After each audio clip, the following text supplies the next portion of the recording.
में अवैध कब्जे पर चला बुलडोजर, अवैध रूप से बने सेफ्टी टैंक को किया गया ध्वस्त। गाजीपुर के गंभरी गांव का मामला। प्रयागराज पुलिस ने इलाहाबाद यूनिवर्सिटी में मुस्लिम छात्रावास को किया सील, हॉस्टल के सभी 107 कमरों को कराया गया खाली। गाजियाबाद में छात्रों ने मिलकर एक युवक को लाठी डंडों से बेरहमी से पीटा, इलाज के दौरान युवक की मौत। गाजियाबाद में मकान मालिक ने किराएदार की पीट कर की हत्या, मृतक और आरोपी के बीच हुआ था झगड़ा। उन्नाव में किराए के मकान में रह रही महिला की हत्या से हड़कंप, चाकू से वार कर की गई महिला की हत्या, पुलिस ने शव को कब्जे में लिया। लखीमपुर खीरी में लूट केस में भाई ने भाई को फंसाने की कोशिश की, पुलिस को गुमराह करके अपने भाई और भतीजे की नामजद रिपोर्ट दर्ज कराई। हमीरपुर पुलिस ने बाइकर्स गैंग का किया खुलासा, पुलिस ने पकड़े गए 4 आरोपियों के पास से 10 बाइक्स बरामद की। कानपुर में नाबालिग से रेप की कोशिश के मामले में एक आरोपी गिरफ्तार, अन्य की तलाश जारी। हापुड़ पुलिस ने अवैध हथियारों के साथ 2 लोगों को गिरफ्तार किया, साथ ही पुलिस ने 3 देसी तमंचे भी बरामद किए। मथुरा के राय इलाके में पुलिस और बदमाशों के बीच हुई मुठभेड़, चोरी और लूट के कुख्यात हिस्ट्री शीटर को किया गिरफ्तार। मेरठ के ब्रह्मपुरी इलाके में हुए बवाल को लेकर कार्रवाई, 14 लोगों पर दर्ज किया मुकदमा। होटल ब्लूबेरी गोलीकांड के बाद एक्शन में बरेली पुलिस, सीओ सिटी ने पुलिस के साथ 12 रेस्टोरेंट्स में की चेकिंग। बिजनौर में बढ़ापुर के जंगल में ड्रोन से अवैध शराब के खिलाफ अभियान, 900 लीटर जहरीली शराब पुलिस ने मौके पर नष्ट की। अंबेडकर नगर में बेकाबू कार ने बाइक सवार दंपति को रौंदा, पति पत्नी के साथ 2 बच्चों की दर्दनाक मौत। बस्ती में ट्रक ने कार को पीछे से मारी टक्कर, पुल तोड़कर नदी में गिरी कार। सहारनपुर के स्टार पेपर मिल में लकड़ी के स्टोरेज में लगी भीषण आग, आसपास के इलाकों में मचा हड़कंप। बुलंदशहर में शीशे से लदे खड़े ट्रक में लगी आग, हाई टेंशन लाइन की चपेट में आने से हुआ हादसा। उन्नाव में जिला अस्पताल में खड़ी एम्बुलेंस में लगी आग लगने से अस्पताल में मचा हड़कंप। रायबरेली में तेज रफ्तार कार ने बाइक को मारी जोरदार टक्कर, बाइक पर सवार एक महिला और पुरुष गंभीर रूप से घायल। श्रावस्ती में नेशनल हाईवे पर हुआ सड़क हादसे में 2 युवकों की मौत। बुलंदशहर पुलिस की गाड़ी बैरियर से टकराई, एक सब इंस्पेक्टर समेत कई पुलिसकर्मी घायल। मुरादाबाद में भाजपा प्रदेश अध्यक्ष भूपेंद्र चौधरी ने राहुल गांधी पर बोला हमला, कहा राहुल गांधी विदेश में बैठकर देश की छवि बिगाड़ने का काम कर रहे हैं। निषाद राज पार्टी में शामिल रमाकांत कश्यप पर ओपी राजभर का हमला, बोले रमाकांत पर अपनी ही पार्टी के कार्यकर्ता से 5 लाख रुपए रिश्वत लेने का आरोप। सपा प्रवक्ता अमित जामई का सरकार पर हमला, बोले कि हर हफ्ते सीएम गोरखपुर में पिकनिक मनाएंगे तो पाल समाज को न्याय कैसे मिलेगा। शंकराचार्य स्वामी अविमुक्तेश्वरानंद ने सपा नेता स्वामी प्रसाद मौर्य पर निशाना साधा, कहा ज्यादातर लोग रामचरितमानस के पक्ष में। अयोध्या में राम मंदिर निर्माण की कई तस्वीरें सामने आई, चंपत राय ने वीडियो शेयर किया। सीएम धामी ने अल्मोड़ा लोकसभा की विधानसभाओं की समीक्षा की, समीक्षा बैठक में भाजपा विधायकों की विधानसभाओं की घोषणा की समीक्षा की। कनिष्ठ सहायक परीक्षा में पेपर लीक के मामले में कांग्रेस ने सरकार पर बोला हमला, सरकार पर कुछ व्यक्ति विशेष लोगों को फायदा पहुंचाने का। देहरादून में एलआईसी दफ्तर के बाहर कांग्रेस कार्यकर्ताओं का प्रदर्शन, अडानी समूह में एलआईसी और एसबीआई का जबरदस्ती निवेश कराए जाने का आरोप। बद्रीनाथ यात्रा को लेकर बोले गढ़वाल रेंज के आईजी के एस गन्याल, पुलिस ने यातायात के लिए तैयार किया है प्लान। उत्तरकाशी में भाजपा महिला मोर्चा और किसान मोर्चा के जिला अध्यक्ष ने आबकारी अधिकारी से की शराब माफिया की शिकायत, शराब माफिया पर गांव-गांव में शराब पहुंचाने का आरोप। देहरादून में बेरोजगारों पर हुई पत्थरबाजी का विकास नगर में विरोध, जन संघर्ष मोर्चा ने एसडीएम को दिया ज्ञापन। पौड़ी के जंगलों में भीषण आग और भवनों के करीब पहुंची, ग्रामीणों की सूचना पर जिलाधिकारी मौके पर पहुंचे, कड़ी मशक्कत के बाद आग पर पाया। बड़कोट में 3 मंजिला मकान में आग लगने से सारा सामान जलकर राख, प्रशासन ने ग्रामीणों के सहयोग से आग पर पाया काबू। रानीखेत के पाखुड़ा क्षेत्र में जंगल में लगी आग और वन विभाग आग बुझाने में जुटी। कर्णप्रयाग में पुलिस ने 7 ग्राम स्मैक के साथ एक तस्कर पकड़ा, तस्कर के खिलाफ पुलिस ने एनडीपीएस एक्ट के तहत मामला दर्ज किया। उधम सिंह नगर पुलिस प्रशासन ने सड़क के किनारे से हटाया अतिक्रमण, पुलिस की टीम ने झुग्गी झोपड़ी में रह रहे 30 परिवारों को हटाने का काम किया। जोशीमठ में हुए भूधसाव को लेकर राष्ट्रीय जल विज्ञान संस्थान रुड़की की रिपोर्ट सामने आई, रिपोर्ट में दावा भूधसाव का प्राकृतिक कारण सामने।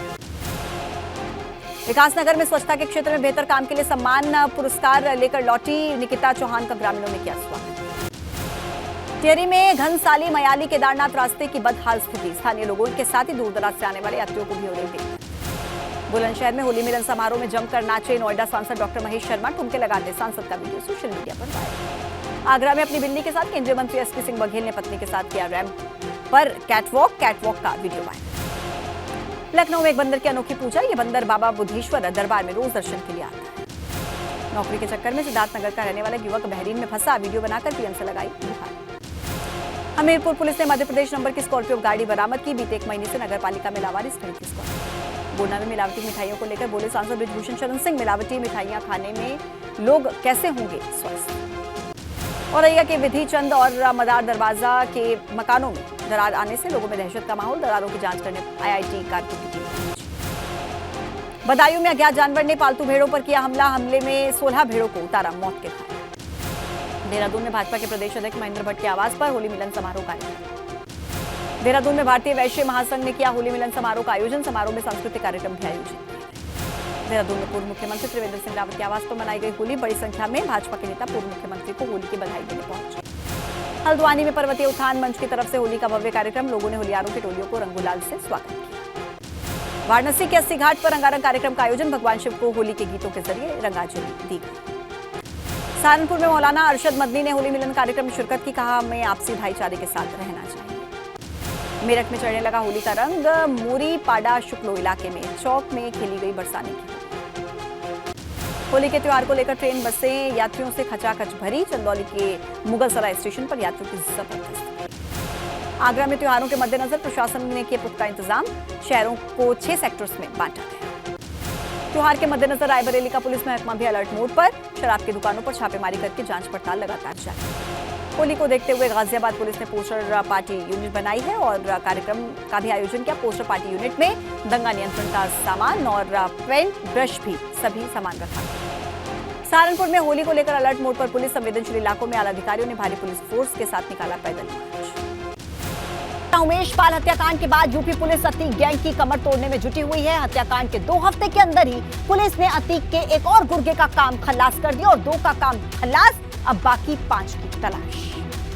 उमेश पाल हत्याकांड में प्रयागराज पुलिस को सोमवार सुबह बड़ी कामयाबी मिली। 8 दिन के अंदर ही प्रयागराज में कौंधियारा के लालपुर इलाके में हत्याकांड से जुड़े दूसरे आरोपी उस्मान को पुलिस ने एनकाउंटर में मार गिराया। उस्मान पर 50,000 रुपए का इनाम था। उस्मान ने ही उमेश पाल पर सबसे पहले गोली चलाई थी। वो सीसीटीवी में नजर आया था। उस्मान अतीक गैंग का शार्प शूटर था। उस्मान जो कि कौड़ियारा थाने का प्रयागराज का रहने वाला था, उसी थाना क्षेत्र में एक साहसिक मुठभेड़ में घायल हुआ। तत्काल अस्पताल शिफ्ट किया गया, जहां इलाज के दौरान उसकी मृत्यु हुई। यही नहीं, प्रशांत कुमार ने एनकाउंटर से जुड़े बाकी अपराधियों और उनको शह देने वालों को भी अल्टीमेटम दिया है। इसका कोई भी व्यक्ति जो इस हत्याकांड में शामिल है बचने नहीं पाएगा। बता दें कि 8 दिन में ये दूसरा एनकाउंटर है। इससे पहले 27 फरवरी को बदमाश अरबाज को एनकाउंटर में मार गिराया था। अरबाज शूटर्स को कार से घटना स्थल पर लेकर गया था। उमेश की हत्या 24 फरवरी को करीब 7 शूटर्स ने की थी। 2 का तो काम खलास हो गया, अब बाकी 5 शूटर्स की बारी है। प्रयागराज हत्याकांड के 2 आरोपियों के एनकाउंटर में हुई मौत के बाद अपराधियों को सीधा संदेश दिया जा रहा है कि पुलिस पर हमला करने का अंजाम एनकाउंटर होगा। उमेश पाल हत्याकांड में एक के बाद एक 2 एनकाउंटर में 2 हमलावरों की मौत पर डिप्टी सीएम केशव प्रसाद मौर्य ने कहा कि पुलिस पर हमला करने वालों को किसी भी हाल में बख्शा नहीं जाएगा। पुलिस पर गोली चलाएंगे तो पुलिस उन पर फूल तो नहीं बरसाएगी। लेकिन उमेश पाल हत्याकांड में शामिल रहे उस्मान के एनकाउंटर के बाद समाजवादी पार्टी ने यूपी सरकार के खिलाफ मोर्चा खोलते हुए कानून व्यवस्था पर सवाल खड़े किए हैं। तो जितनी हत्याएं हो रही हैं, आप कितने एनकाउंटर करेंगे? सवाल ये है, न्याय नहीं हो पा रहा है। वहीं गोरखपुर से भाजपा सांसद रवि किशन ने सीधे प्रयागराज हत्याकांड के आरोपियों को चेतावनी दे दी है। सभी लोग सुन लो जो फरार हो कि उत्तर प्रदेश की पुलिस आपकी फूल माला आरती नहीं करेगी। आप अगर उस पर गोली दागते हो तो उत्तर प्रदेश की पुलिस काउंटर में आपके छाती में गोली ठोकेगी। उस्मान के पहले एसटीएफ ने 27 फरवरी को उमेश पाल हत्याकांड में शामिल रहे अपराधी अरबाज को मुठभेड़ में मार गिराया था। उमेश पाल हत्याकांड में एक के बाद एक कार्रवाई से अतीक अहमद के परिवार को अतीक और अशरफ के एनकाउंटर का डर अब सताने लगा है। अतीक अहमद की बहन और अतीक के भाई अशरफ की पत्नी ने आरोप लगाया कि एसटीएफ पूछताछ के लिए अतीक और अशरफ को जेल से निकालकर दोनों का एनकाउंटर कर सकती है। उन दोनों को चर्चित जो हत्याकांड इलाहाबाद में हुआ है, चर्चित हत्याकांड जो इलाहाबाद में हुआ है, में पूछताछ के लिए उनसे जेल से निकाल के उनका एनकाउंटर किया जा सकता है। अतीक की बहन ने यह भी आरोप लगाया कि मेयर चुनाव से पहले प्रयागराज की मौजूदा मेयर अभिलाषा नंदी अतीक की पत्नी शाइस्ता अंबर को फंसाने की कोशिश कर रही है। और यूपी के कैबिनेट मंत्री नंदगोपाल नंदी ने अतीक अहमद से 5 करोड़ रुपए उधार लिए। जो 10 साल से पूर्व मेयर हैं अभिलाषा नंदी जी ने हमारे भाई से करीब 5 करोड़ रुपया उधार लिया था। अतीक की बहन ने अतीक और अशरफ की हिफाजत के लिए भी मुख्यमंत्री योगी आदित्यनाथ से गुहार लगा दी है। हम मुख्यमंत्री जी से भी ये प्रार्थना करेंगे कि हमारे दोनों भाइयों की सुरक्षा का जिम्मा ले हो। उमेश पाल हत्याकांड में यूपी पुलिस ने 2 एनकाउंटर किए हैं और अब 5 लोगों की तलाश जारी है। उमेश पाल हत्याकांड को 7 शूटर्स ने अंजाम दिया था। इनमें अरबाज और उस्मान को एनकाउंटर में यूपी पुलिस ने ढेर कर दिया, जबकि 5 अभी भी फरार हैं। वो है अतीक अहमद की पत्नी शाइस्ता परवीन, मास्टरमाइंड माफिया अतीक अहमद का फरार बेटा असद अहमद, गुड्डू मुस्लिम जो सीसीटीवी फुटेज में झोले से बम निकालकर फेंकता हुआ दिखाई दिया, शूटर गुलाम जो वीडियो में टोपी पहने दिख रहा है, इसने भी फायरिंग की थी, शूटर नफीस वीडियो में ये भी गोलियां चलाता दिखा है, बिहार के गया का रहने वाला अरमान पिस्टल से फायरिंग करता दिखा है, और शूटर साबिर जिसने राइफल से गोलियां चलाई थी। अतीक अहमद के बेटे और शूटर अरमान, गुलाम, गुड्डू मुस्लिम, साबिर पर 2.5 लाख रुपए का इनाम घोषित किया गया है। शुरू से ही प्रकरण की महत्ता को समझते हुए विशेष टीमें गठित की थी। इसके लिए हमारे एसटीएफ की टीम भी लगाई गई थी। प्रतिदिन इस प्रकरण का अनुश्रवण पुलिस महानिदेशक उत्तर प्रदेश के द्वारा स्वयं किया जाता था। पुलिस इनपुट के मुताबिक ये बदमाश वारदात के बाद 2 घंटे तक प्रयागराज में ही थे। फिर ये बात सामने आई कि बदमाश फॉर्च्यूनर से भागे हैं। हालांकि पुलिस की तरफ से ऐसी कोई ऑफिशियल जानकारी नहीं दी गई। सपा विधायक इरफान सोलंकी की मुश्किलें और बढ़ती जा रही हैं। 1.5 साल पहले ट्रेनी दरोगा से दुर्व्यवहार और सरकारी काम में बाधा डालने के मामले में कानपुर पुलिस ने सोलंकी को लेकर चार्जशीट लगाई। जेल में बंद सपा विधायक इरफान सोलंकी की मुश्किलें कम होने का नाम नहीं ले रही। ट्रेनी दरोगा से दुर्व्यवहार और सरकारी कार्य में बाधा के मामले में कानपुर पुलिस ने चार्जशीट दाखिल की है। मामला 1.5 साल पुराना है। 23 अगस्त 2021 को ग्वाल टोली पुलिस ने मोहम्मद शरीफ को पकड़ा था। उसकी पैरवी के लिए इरफान सोलंकी थाने पहुँचे और आरोपी को छुड़ाने का प्रयास किया और ट्रेनी दरोगा ने उन्हें रोका। आरोप है कि इस पर विधायक भड़क गए और अमर्यादित शब्दों का प्रयोग करने लगे। इस पर दरोगा राजीव सिंह ने विधायक के खिलाफ तस्करा डाला था। तस्करी को देखते हुए तत्कालीन थाना प्रभारी ने मुकदमा दर्ज किया, उसकी विवेचना की गई है और उसे अंतिम रूप से न्यायालय में आरोप पत्र प्रेषित किया गया है। हालांकि करीब 1.5 साल के बाद इस मामले में चार्जशीट दाखिल करना भी एक बड़ा सवाल है, लेकिन पुलिस का दावा है कि उनके पास इरफान सोलंकी के खिलाफ पर्याप्त सबूत हैं। अधिकारी के मुताबिक इस मामले में पुलिस के पास वो वीडियो मौजूद है जिसमें विधायक दरोगा से अभद्रता कर रहे हैं। साथ ही सीडीआर रिपोर्ट से विधायक की लोकेशन भी ग्वालटोली थाने में मिल रही है। इरफान सोलंकी पर दर्ज हुए मुकदमों के बाद इस पर विवेचना शुरू हुई और अब पुलिस ने चार्जशीट लगा दी, यानी आने वाले दिनों में इरफान सोलंकी के लिए एक और नई मुसीबत खड़ी होने जा रही है। चित्रकूट जेल में कानून को ताक पर रखकर अब्बास अंसारी और उसकी पत्नी निखत अंसारी की मुलाकात करवाने के मामले में एक बड़ा खुलासा हुआ है। निखत अंसारी को जेल में बंद उसके पति अब्बास अंसारी से अवैध तरीके से मिलवाने में मदद करने के आरोप में लंबी पूछताछ के बाद जेल अधीक्षक अशोक सागर, चित्रकूट जेल के जेलर संतोष कुमार और वार्डन जगमोहन को गिरफ्तार कर लिया गया। ये पैसा नवनीत सचान से लेने के लिए गया था और उसने आके जेल अधीक्षक और जेलर को ये पैसा दिया गया। पूछताछ के दौरान इन दोनों अभियुक्तों की निशानदेही पे इनके आवास से ये पैसा बरामद हुआ है। हिरासत में वार्डन, जेलर और जेल सुपरिटेंडेंट से हुई पूछताछ के बाद खुलासा हुआ है कि पत्नी निखत अंसारी से मुलाकात करवाने के लिए अब्बास अंसारी ने तीनों को नकदी और गिफ्ट दिए थे। जेल अधीक्षक के पास से एक SUV, 4 लाख रुपए, एक फोन बरामद हुआ, जबकि जेलर संतोष कुमार के पास से 1,80,000 नकद और एक फोन। कैंटीन ठेकेदार भी अब्बास से पैसे लेता था और अब्बास निखत की मुलाकात के दौरान जेल के CCTV कैमरे बंद कर दिए जाते थे। पुलिस का कहना है कि तीनों के पास से 5 लाख से अधिक की नकदी और जेलर संतोष कुमार के पास से गिफ्ट की गई किया कैरेंस कार भी बरामद हुई है, जिसको सीज करके उसको भी पुलिस ने अपनी हिरासत में ले लिया है। अभी भी पुलिस की पूछताछ लगातार जारी है।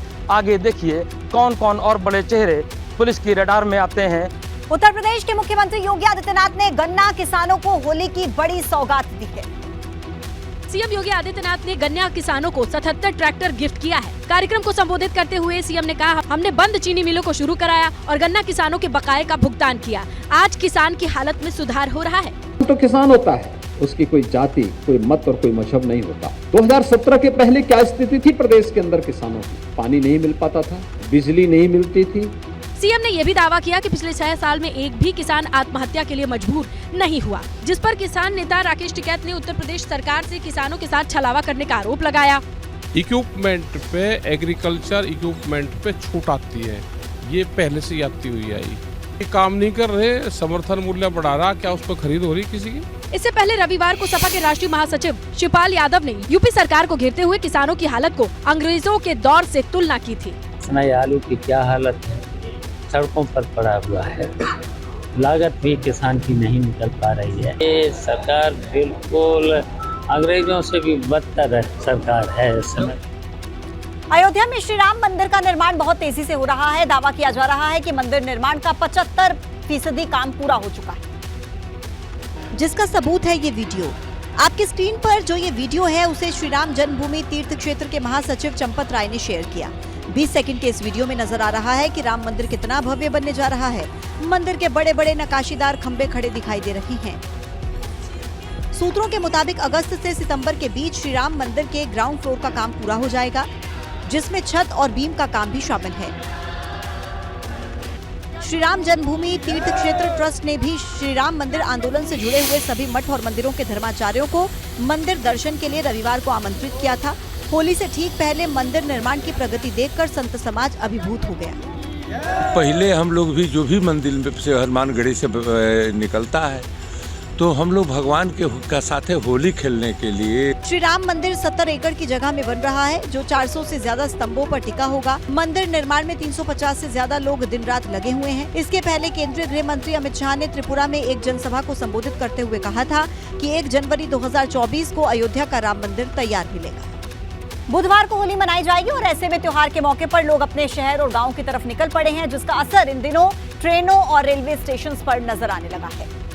दिल्ली से यूपी, बिहार, झारखंड समेत दूसरे राज्यों तक जाने वाली ट्रेनों में इस वक्त भारी भीड़ देखने को मिल रही है। ज्यादातर ट्रेनों के अंदर पांव रखने तक की जगह नहीं। ऐसे में कुछ लोग सफर तय करने के लिए हवा में लटक कर जाने को मजबूर हैं।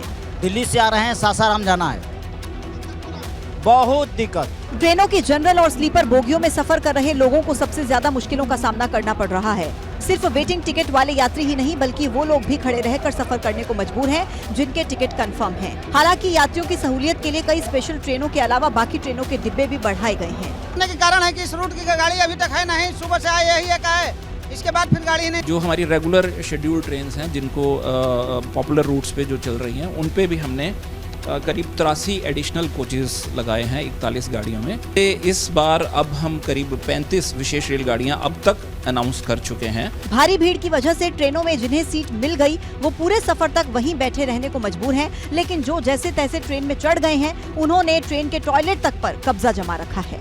दिल्ली के पूर्व उप मुख्यमंत्री मनीष सिसोदिया की होली तिहाड़ जेल में बीतने वाली है। दिल्ली शराब नीति केस में गिरफ्तार किए गए मनीष सिसोदिया को दिल्ली की राउज एवेन्यू कोर्ट ने 20 मार्च तक न्यायिक हिरासत में भेज दिया है। सिसोदिया को तिहाड़ जेल में रखा जाएगा। सोमवार को हुई सुनवाई में स्पेशल सीबीआई जज एमके नागपाल ने सिसोदिया को 14 दिन की न्यायिक हिरासत में भेजा, जिसका सीधा सीधा ये मतलब है कि मनीष सिसोदिया की होली जेल में ही बीतेगी। सीबीआई के वकील ने कहा कि सिसोदिया की और रिमांड नहीं मांगी जा रही है, लेकिन अगले 15 दिनों में जरूरत पड़ने पर दोबारा कस्टडी मांगी जा सकती है। मनीष सिसोदिया को जेल भेजे जाने पर आम आदमी पार्टी ने भाजपा और सीबीआई पर भी हमला बोला। पुलिस कस्टडी बड़ी है, वो भी बहुत मुश्किल से जो है कोर्ट ने बढ़ाई है, क्योंकि सीबीआई के पास ऐसे कोई आधार नहीं थे जिसके ऊपर इंटेरोगेशन जो है कोर्ट ग्रांट कर सके। तो भाजपा ने मनीष सिसोदिया पर सवाल भी उठाए। शाम को होलिका दहन होगा और आज सुबह भ्रष्टाचार का पुतला दहन हुआ है, जो दिल्ली की सरकार में अरविंद केजरीवाल के नेतृत्व में सरकार चल रही है। मनीष सिसोदिया को जेल में अपने पास डायरी, पेन, दवाएं, भगवत गीता और चश्मा रखने की इजाजत मांगी थी, जिसे विशेष सीबीआई जज एमके नागपाल ने स्वीकार कर लिया है। मनीष सिसोदिया 20 मार्च को दोपहर 2 बजे कोर्ट में पेश किए जाएंगे। जमीन के बदले नौकरी देने के मामले में सीबीआई की टीम बिहार के पूर्व मुख्यमंत्री राबड़ी देवी के आवास पर पहुंची, जहां सीबीआई अधिकारियों ने साफ किया कि वो कोई तलाशी लेने नहीं आए और कोई छापा नहीं मारा जा रहा। सीबीआई के अधिकारियों ने करीब 5 दिन तक राबड़ी देवी से पूछताछ के बाद टीम राबड़ी आवास से बाहर निकली। 12 अफसरों की टीम 2 से 3 गाड़ियों में उनके पटना स्थित 10 सर्कुलर रोड आवास पर पहुंची थी। इसके विरोध में आरजेडी नेता और कार्यकर्ता आवास के बाहर धरने पर बैठ गए। सीबीआई से मिली जानकारी के मुताबिक पूछताछ के लिए राबड़ी देवी को समन किया गया था, लेकिन खुद राबड़ी देवी ने सीबीआई की टीम को पूछताछ के लिए पटना आने का आग्रह किया। ये छापेमारी ऐसे समय में शुरू हुई जब सोमवार को विधानसभा सत्र शुरू होने वाला था। मैम, बार बार परेशान किया जा रहा है आप लोगों को? अरे हजारों बार परेशान करेंगे हम लोग को। भाजपा ने बिहार विधानमंडल का सत्र राबड़ी देवी के घर पर ही बुलाया था, जिस पर भाजपा ने बड़े आरोप लगाए हैं। जानबूझकर राबड़ी देवी ने सीबीआई को अपने घर पर बुलाया था ताकि ये तो उन्होंने खुद आमंत्रित किया है, जैसा कि लोग बता रहे हैं, और इसको ढोल भी बजा रहे हैं, सहानुभूति लेने का प्रयास कर रहे हैं। अब चोर मचाए शोर। सीबीआई मंगलवार को दिल्ली में लालू यादव और मीसा भारती से पूछताछ कर सकती है। इसी मामले में लालू प्रसाद, राबड़ी देवी और बेटी मीसा भारती को 15 मार्च को कोर्ट में पेश होने के लिए कहा गया है।